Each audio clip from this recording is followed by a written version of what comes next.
I grew up believing that hard work and loyalty would always pay off. It wasn't just a saying in our family, it was a rule written into the foundation of our legacy.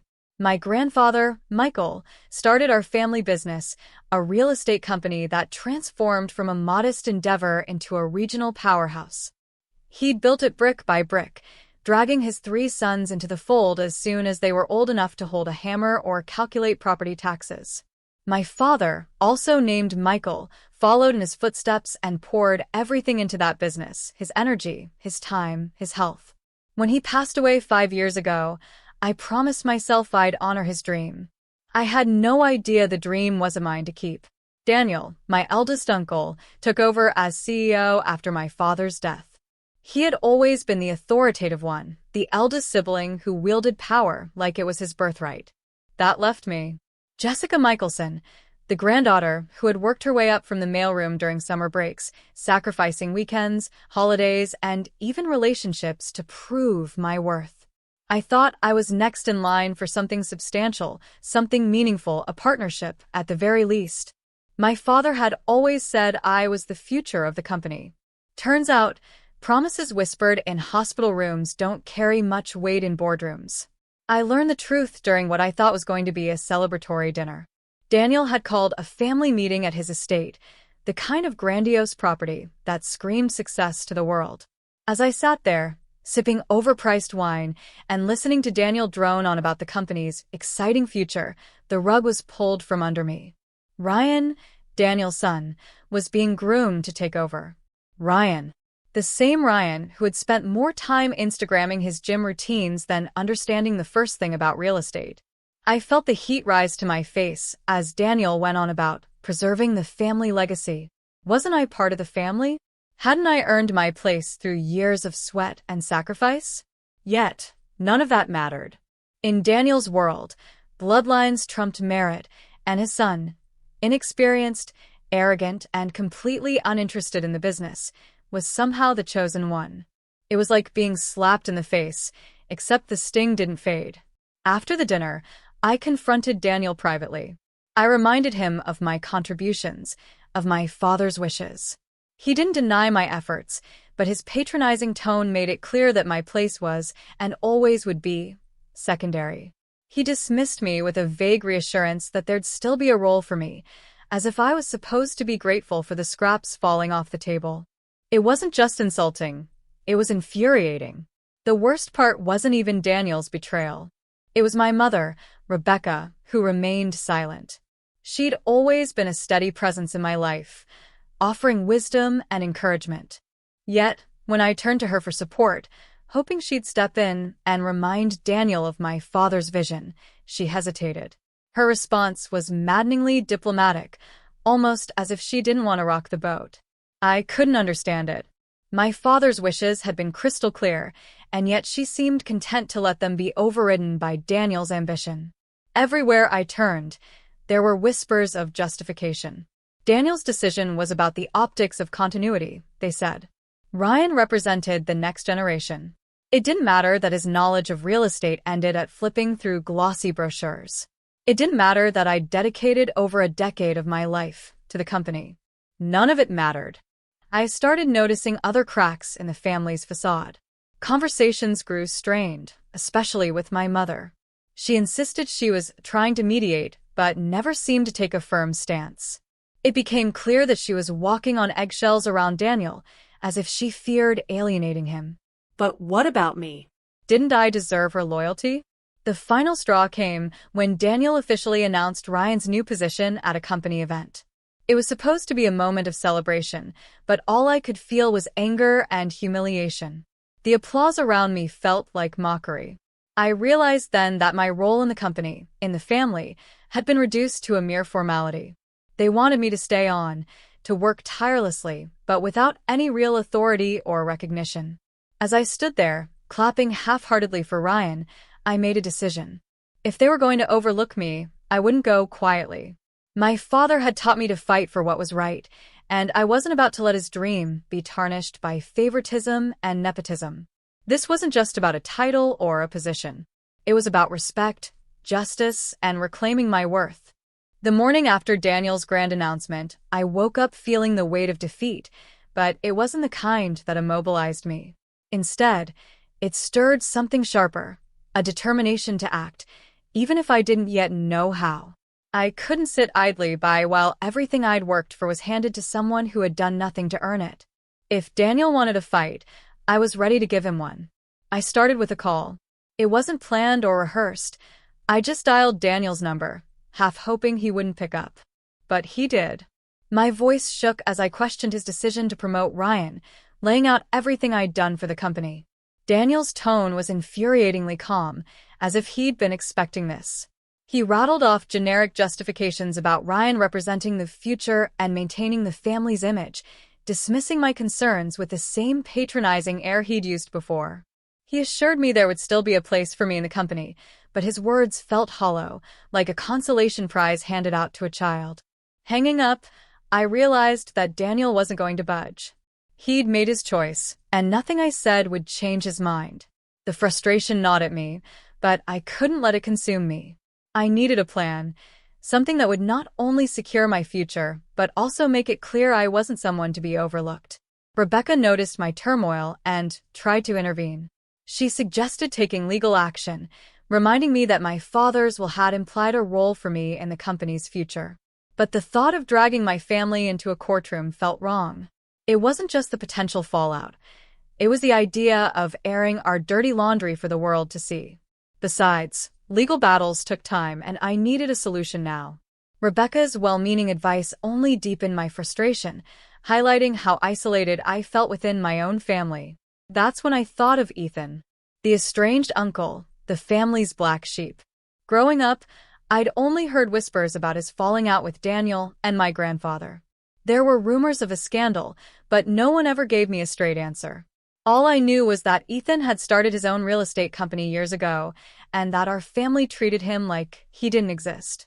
Mentioning his name at the dinner table was enough to make Rebecca wince and Daniel tighten his jaw.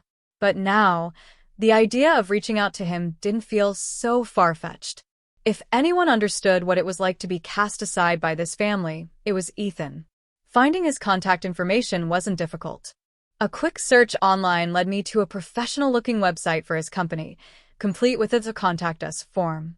My hands trembled as I typed out a brief message, explaining who I was and why I wanted to meet. I didn't expect a response, let alone so quickly. Less than an hour later, I received an email inviting me to his office the next day. Walking into Ethan's office felt surreal. I'd built up an image of him in my mind as this disgraced outcast, someone bitter and angry over his exile from the family. But the man who greeted me was nothing like that. Ethan was warm, charismatic even, with an easy smile that put me at ease. He seemed genuinely happy to see me, and for a moment, I wondered if he'd been waiting for this day as much as I had. Ethan wasted no time getting to the point. He knew why I was there, and he didn't sugarcoat his opinions about Daniel or the family's dynamics. It was refreshing, hearing someone else voice the frustrations I'd kept bottled up for so long. He told me he'd been following the company's progress from a distance and wasn't surprised by Daniel's decision to prioritize Ryan. Nepotism, he said, was practically a tradition in our family. Then came the offer. Ethan's company, though smaller than ours, was thriving. He'd built it from the ground up after leaving the family business, and now he was looking to expand. He offered me a position, not just any position, but a leadership role that came with real authority and the chance to make a significant impact. The opportunity was everything I'd wanted from Daniel, but hadn't received. I hesitated. Working with Ethan would mean turning my back on the family business, possibly for good. It would be a bold move, one that would likely burn bridges I'd never be able to rebuild. But as I sat there, listening to Ethan talk about his vision for the future, I felt something I hadn't felt in weeks: hope. For the first time, I saw a path forward that didn't rely on Daniel's approval or anyone else's permission. It was my chance to reclaim control of my life and my career. Leaving Ethan's office that day, I felt a strange mix of excitement and apprehension. I knew the decision I was making would have consequences, but I also knew it was the right one. If my family couldn't see my value, I'd find someone who could. And if that meant siding with the black sheep of the family, so be it. This was my fight now, and I wasn't about to back down. Joining Ethan's company felt like stepping into a new world, one where my abilities were valued instead of overlooked. From the moment I walked into his office for my first day, I knew I'd made the right decision. The environment was starkly different from Daniel's corporate kingdom. It was fast-paced, collaborative, and, most importantly, devoid of the suffocating weight of nepotism. Ethan wasted no time integrating me into his operations. My role wasn't just symbolic, it was impactful. I was given control over several key projects and expected to deliver results. It was a challenge, but it was exactly what I'd been craving. For the first time, my efforts felt meaningful, and the recognition that came with it was invigorating. Within weeks, I found myself thriving in the competitive atmosphere. It was as if the fire Daniel had extinguished in me had been reignited. The move didn't come without fallout, though. Word of my defection spread quickly, and the backlash was immediate. Daniel's outrage was almost palpable, even through the grapevine.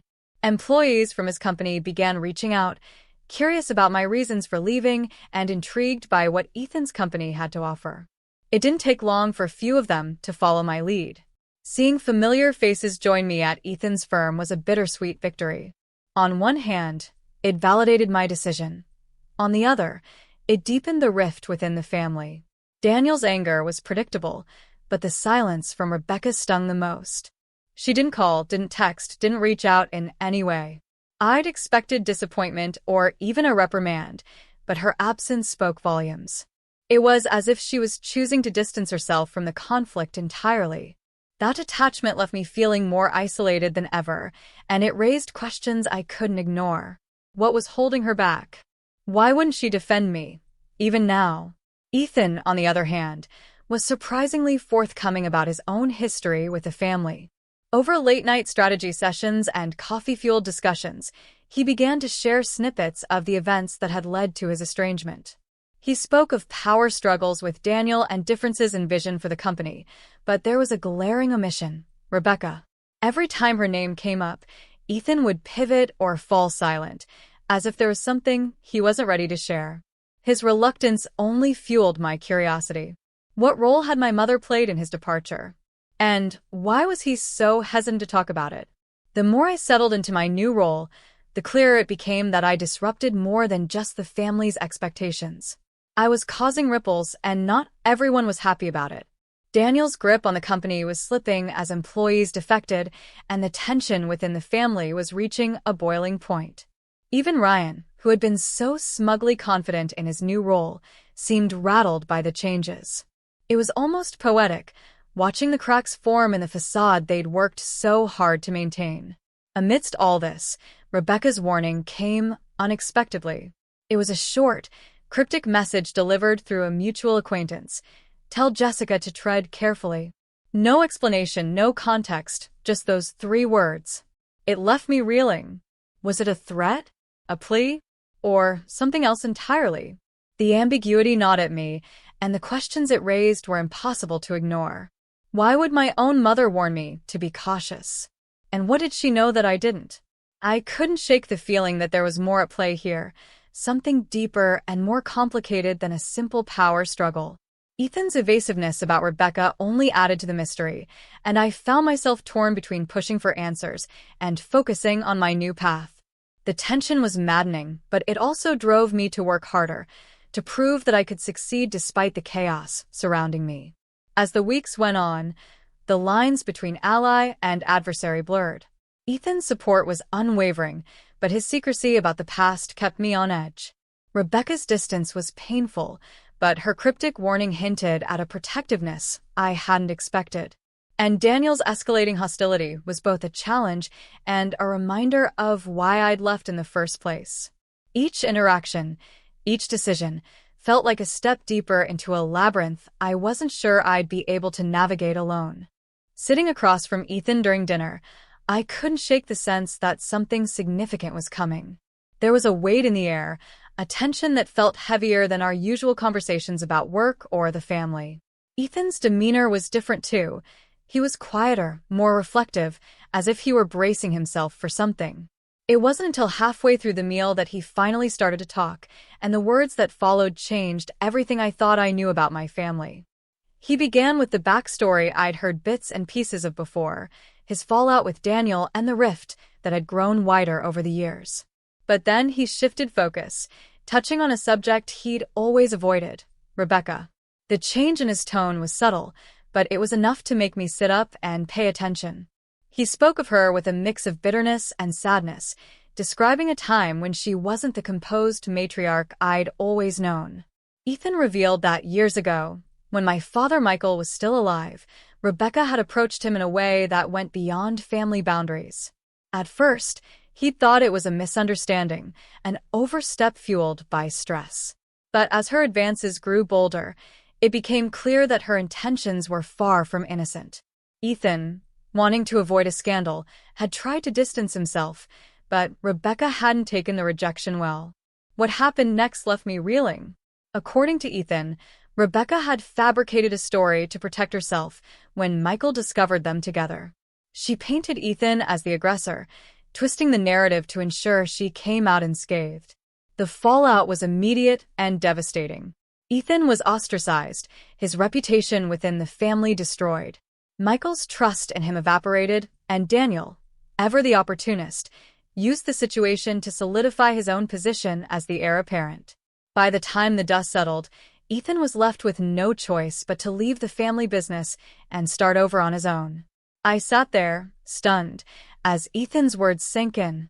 It was hard to reconcile the image of my mother, the woman who'd always seemed so strong, so principled, with the person he was describing. The idea that she could manipulate events so profoundly, and at such a cost, was almost too much to bear. But as I thought about her recent behavior, her reluctance to support me, her cryptic warnings, I couldn't help but see the parallels. Had she been trying to protect me, or was she simply trying to maintain the facade she'd built all those years ago?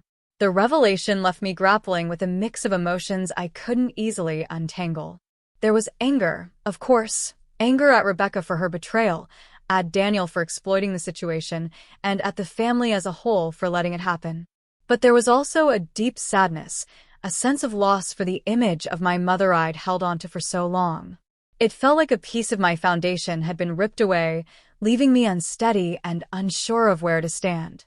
In the days that followed, I found myself replaying Ethan's words over and over in my mind, trying to make sense of it all. I didn't confront Rebecca directly.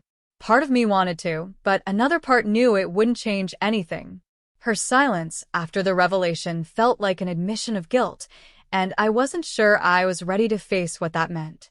Instead, I turned inward, focusing on my work and trying to find clarity amidst the chaos.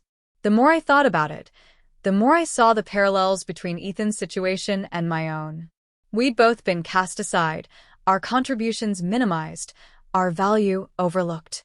And while our circumstances were different, the underlying dynamics were eerily similar. The family's tendency to protect its image at all costs, to prioritize appearances over integrity, was a thread that ran through both of our stories. This realization didn't make the betrayal any easier to accept, but it did give me a sense of purpose.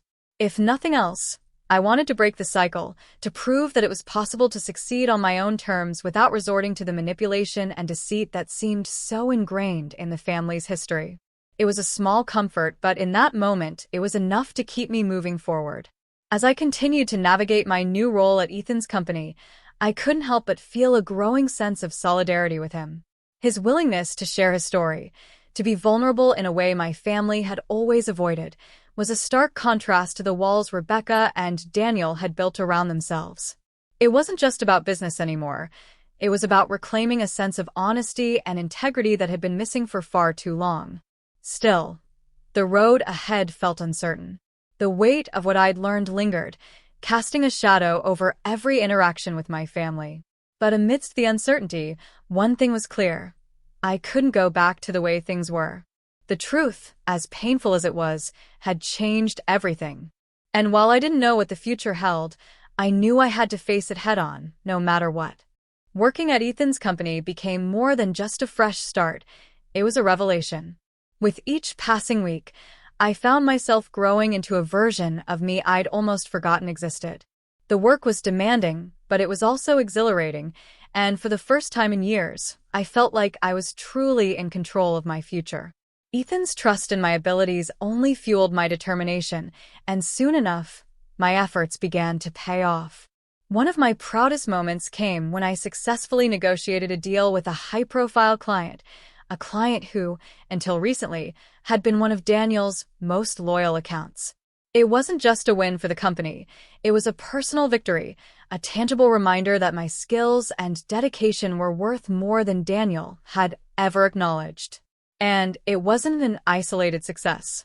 More clients began to take notice, drawn not just by the company's reputation but also by the relationships I'd cultivated over the years. Slowly but surely, Ethan's firm was becoming a serious contender in the industry, and I was at the heart of it all.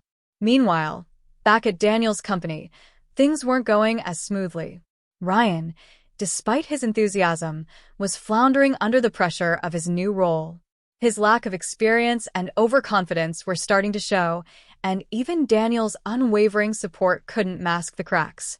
The company's performance began to decline, and whispers of discontent among the staff grew louder. It was a stark contrast to the success I was experiencing, and while I didn't take pleasure in their struggles, I couldn't ignore the poetic justice of it all. Rebecca, as always, remained on the sidelines. Her silence since Ethan's revelations was deafening, and I couldn't help but interpret it as an admission of guilt. Any lingering hope I'd had for an explanation or an apology slowly faded, replaced by a resolve to move forward without her. It was painful, letting go of the idea of the mother I'd always wanted her to be, but it was necessary. Holding on to that hope had only held me back, and I was done waiting for something that would never come.